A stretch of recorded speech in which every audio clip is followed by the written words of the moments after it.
da história, e a literatura mostra isso muito bem, né? Sempre a corrupção é uma coisa que faz parte, parece, é uma característica do ser humano. Isso tem como mudar? Tem eu não esperança de mudança? Eu não diria que a corrupção seja uma característica que faça parte do ser humano, né?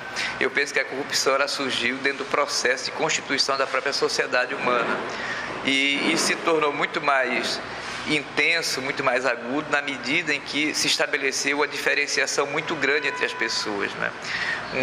Uma parcela sempre muito pequena da sociedade que usufrui dos bens que são produzidos, não é? E que tudo faz para conservar esses interesses e para continuar, evidentemente, que usufruindo desses bens que são produzidos, e aí usa de todos os meios, todos os artifícios, inclusive a corrupção, e aquele que está também que está à margem, que está privado, portanto, do acesso a essa riqueza, ao perceber que o jogo é o jogo do vale tudo, ele também termina usando desses mesmos artifícios.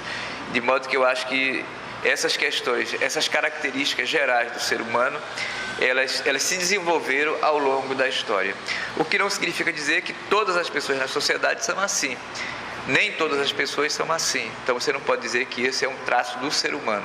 Esse é muito mais um traço que tem marcado o convívio da sociedade e que tem determinado, de certa forma, muitas civilizações.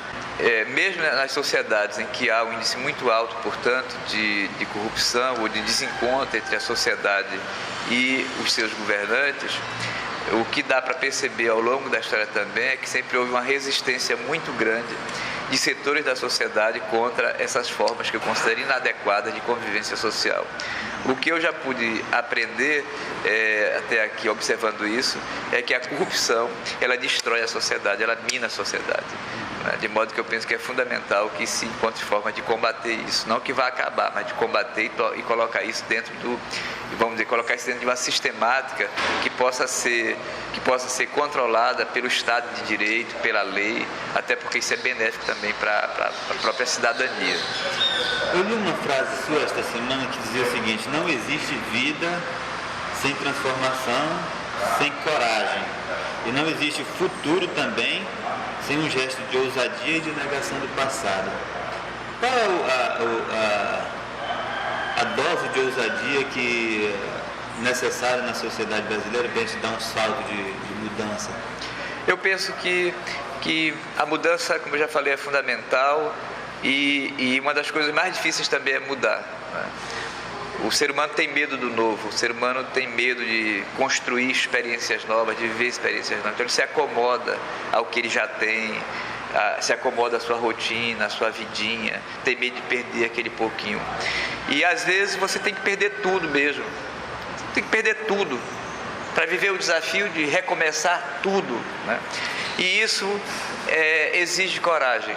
Coragem na sua vida pessoal, coragem para recomeçar, coragem para se reinventar, coragem para encarar os seus defeitos, suas imperfeições e assumir o desafio de mudar e de melhorar. E no Brasil e na sociedade é isso.